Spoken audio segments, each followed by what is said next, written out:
Welcome to another installment of Wings of Kentucky. Today we're going to be talking about late summer bird observations, birds that you might be seeing this time of year in late summer. There's a variety of really interesting phenomena and some interesting species that do interesting things that we can see this time of year. Hopefully I can get the audio to work. If not, we'll just have to roll with the visuals. We'll see what Zoom has in store for us here.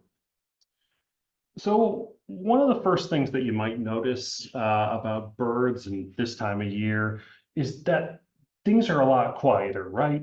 When you get up in the morning, you're not going to hear the robins like you did back in April, right? You might still hear some robins singing, and I heard one singing today, mockingbirds, cardinals, things like that are still vocalizing, but nothing like they were doing back in the springtime. Every bird on every tree, heads tilted back, singing like crazy. The other thing that you'll see, and we'll talk a bit more about this as well, is birds just looking rough and scruffy. And the thing is, what you're looking at when you see a bird is mostly feathers, right? It's got a beak, it's got eyes, and it's got feet, but otherwise you're mostly looking at a bird's feathers. And feathers are a really great mode of protection for a bird, but they don't last forever. And in many cases, by the end of a year or even 6 months, depending on the species, some of those feathers are looking pretty rough. So this American robin here, you can see it looks pretty different than this one. In addition to being potentially different sex, this bird is looking real patchy, and that's because some of its old worn feathers, which it's still wearing, have fallen out and are being replaced. You could sort of see some of these other newer feathers coming in here. And the idea or the kind of physiological phenomenon, the process of shedding feathers and regrowing them is what we call molt. And a lot of birds this time of year are molting their feathers. So that is very apparent while looking at some of these birds in the field.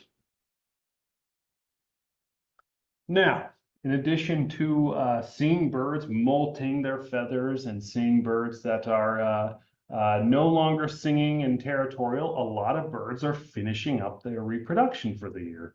So, for instance, mallard ducks like these guys here aren't as pretty as they once were. So this guy and this one in the background and this one here, these are 3 males. This bird here is a female. Those 3 males, they look really similar to the female. In fact, you can see that they've got a lot of these sort of brown feathers in here, much like the female. So mallards are a species, they've actually spent much of the summer looking very drab and dingy. Mallards and a lot of our ducks, they actually breed really early in the year, and they start actually courtship in winter time. They really get a good head start on things. So in the summer, that is like their off season. They almost have a flipped reproductive cycle. But so you're seeing a lot of birds that are finishing up with their breeding for the year. Maybe this is a mama mallard and a bunch of her juvenile and young birds. So you see a lot of that. And of course, we're also seeing a lot of like really old babies. So these would be nestling barn swallows. They're getting ready to fledge the nest any day now. And we're seeing a lot of fledglings around as well. Now, in addition to fledglings, which are babies that are dependent upon their parents, we're seeing a lot of juveniles. So juveniles are birds that have fledged the nest. They spent time as a fledgling for a little while, getting fed by mom and dad, and they now are completely on their own and just learning to be a bird. So this looks pretty different than the American robins we're used to, but this is a juvenile American robin. So notice that it's still got that reddish breast, this kind of dark head and dark back. But a lot of these feathers are about to be replaced with the pre-formative molts. So that's a fancy term for sort of the fall molt. All these little spotted feathers are going to fall out and be replaced with solid colored feathers.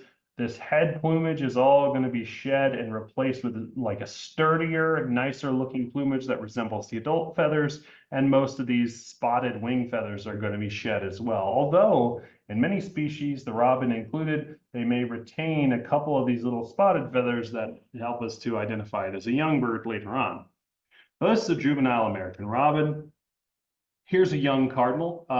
It could be a female, it could be a male. They're difficult to sex at this point, and you can tell it's a juvenile and not a adult female because it has this dingy dark colored bill.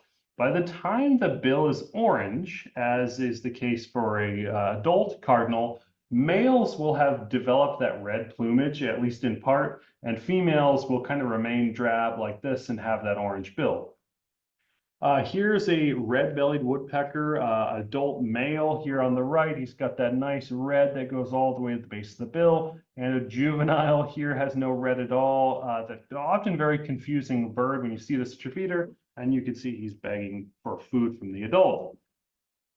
And of course, we see birds like this Carolina wren. The plumage may be relatively similar to the adult plumage, but like just scruffier, kind of fluffier looking. It's not as crisp.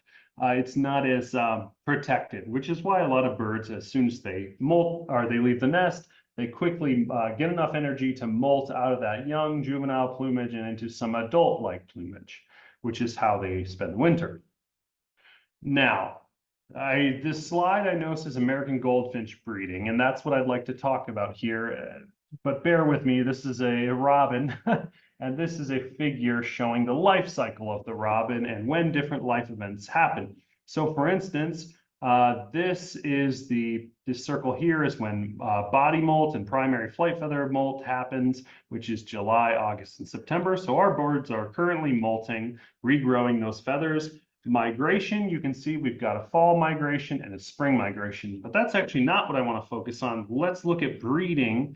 So this one here is when they have young in the nest and when they have eggs. So they have eggs starting in April through the end of July and young through mid-April through mid-August. So right now our birds are just finishing up their reproductive activities in the American robin. But DJ, you have American goldfinch on the slide. Well, the reason I have that is because the American goldfinch is a really cool life cycle. So let's just focus right in on that breeding period. So you can actually see they're nesting in July and August, and they have their fledglings out into September. So this is a really cool bird. They line their nests with thistledown. It's a species that nests almost later than the vast majority of our breeding birds.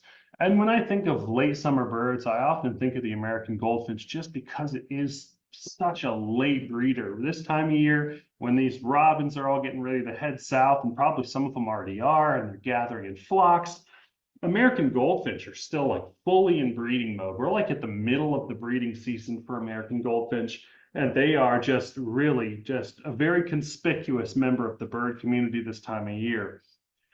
So here's that male American goldfinch feeding on thistle seeds there. Some of the things that you're going to hear a lot of this time of year. So this is a female American goldfinch. You can see that she's kind of a dingier yellow than the male. In the breeding season, the male has that black cap and the female does not. In the winter time, you can tell them apart by wing color. The female has kind of this grayish brown wing and the male has black, like a jet black wing. This is one of the calls that you're going to hear a lot this time of year produced by American goldfinch.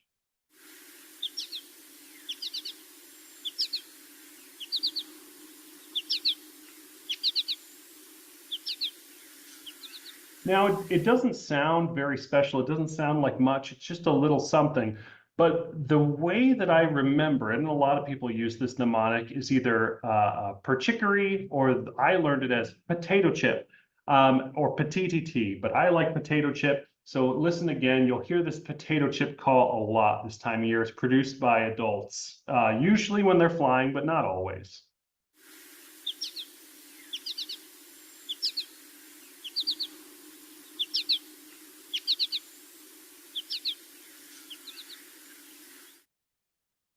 The other thing that you're going to hear a lot this time of year are male songs. So here's that beautiful male. He's got much blacker wings, brighter plumage overall, and he's got that nice black forehead. Here's the beautiful, it's very complex, kind of a jumbling song. Sometimes they mix the potato chip in there, but here's that complex song of the American goldfinch.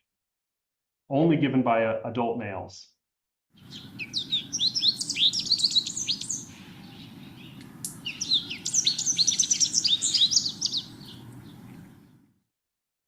Now, the other thing that you're likely to hear is this call here. So here's a juvenile American goldfinch, or possibly a fledgling. It's hard to say. He's probably right around that age that he's becoming independent of mom and dad. Very drab plumage overall, usually some yellow on the face, dark bill, and kind of these drab wings. Now, they've got this intricate pattern with pale markings on the secondaries and tertials, and these sort of two pale wing bars. The call that they produce a lot, I learned it as the chickpea call. Sounds like they're saying chickpea over and over.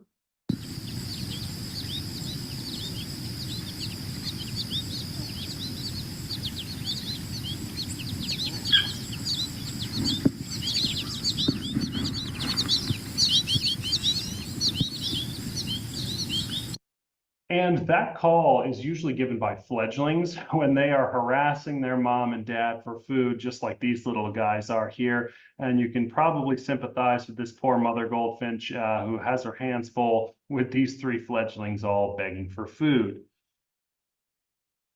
Now, our beautiful male goldfinch is looking something like this right now, but within a few weeks, he's going to start transitioning toward this much more drab winter plumage. Now you can see that a lot of males have a lot more yellow on the face than the females, and the wing plumage actually does not really change, neither does the tail much. In fact, if you were to open the wing or take a really careful look at that front of that shoulder, he actually, even in the winter, he keeps that little bit of yellow there, that he kind of splash of yellow, and obviously those jet black wings he keeps all winter long as well. Ah, yes, this gremlin-looking cardinal here. So this is another thing we see a lot in late summer. So we see like birds like this northern cardinal that absolutely look hideous and diseased. I think they look kind of cool in a certain sense. But for some reason, our cardinals and blue jays, it happens with other species too, but for whatever reason, these birds, these really big crests, they have a tendency to molt their head plumage all at one time. And they're not necessarily diseased. I mean, this is not a sign of disease. This is kind of a normal thing. They don't all do it. I don't know what percentage of birds do it. It seems like some do it and others molt a little bit more gracefully. But don't be surprised if you see a blue jay that looks like this one. That doesn't mean that he is diseased.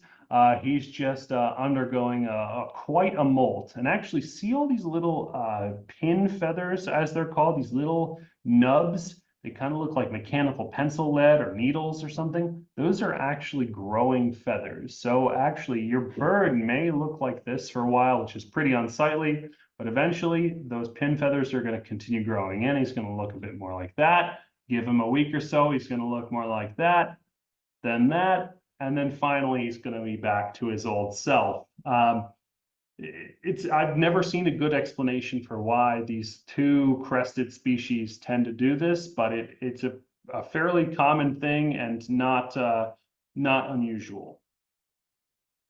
The other thing that a lot of birds are doing this time of year is they're building up fat for their fall migration. So here's a picture of a skeleton of a pigeon. And these two areas around the cloaca and right here around the wishbone called the furculum, these are areas where birds tend to store a lot of fat. So here's a little image of a bird here. I'm not sure what kind it is, maybe a warbler. And here's kind of where the head and the tail would be oriented. And you can see this little glob of yellow fat on the bird on these two ends. That's where that bird is storing fat for migration. Another really cool thing we see this time of year is flocking. So here's a big flock of common grackles, and it looks like there's a European starling snuck in there as well, which are technically not blackbirds, but they often associate with blackbirds. A lot of blackbirds that are semi-solitary or totally solitary or just in pairs during the breeding season form these big flocks. Here's a big flock of red-winged blackbirds. There are probably some brown-headed catbirds and things in there too, which are blackbird species. A lot of these birds form these big, either single species blackbird flocks or mixed species blackbird flocks, something very cool to look for this time of year. and becomes more common later in the summer as these birds form these flocks that they spend the entire winter in. Here's another red-winged blackbird flock. There's some starlings mixed in there as well. So be on the lookout for that. And then finally, the last thing is actual migration for many species begins in August. I mean, some of the first migrants are coming through. You'll see juvenile yellow warblers like this one that are in their drab fall plumage, or species that kind of look the same all year round, like our thrushes and this Swainson's thrush here, looking for a safe route down to the tropics to spend the winter. With that, I will leave it there, and that concludes this month's Wings of Kentucky. I'll be looking forward to next month when we cover, well, we'll see what we cover at that time. Either way, looking forward to it, and thanks for tuning in.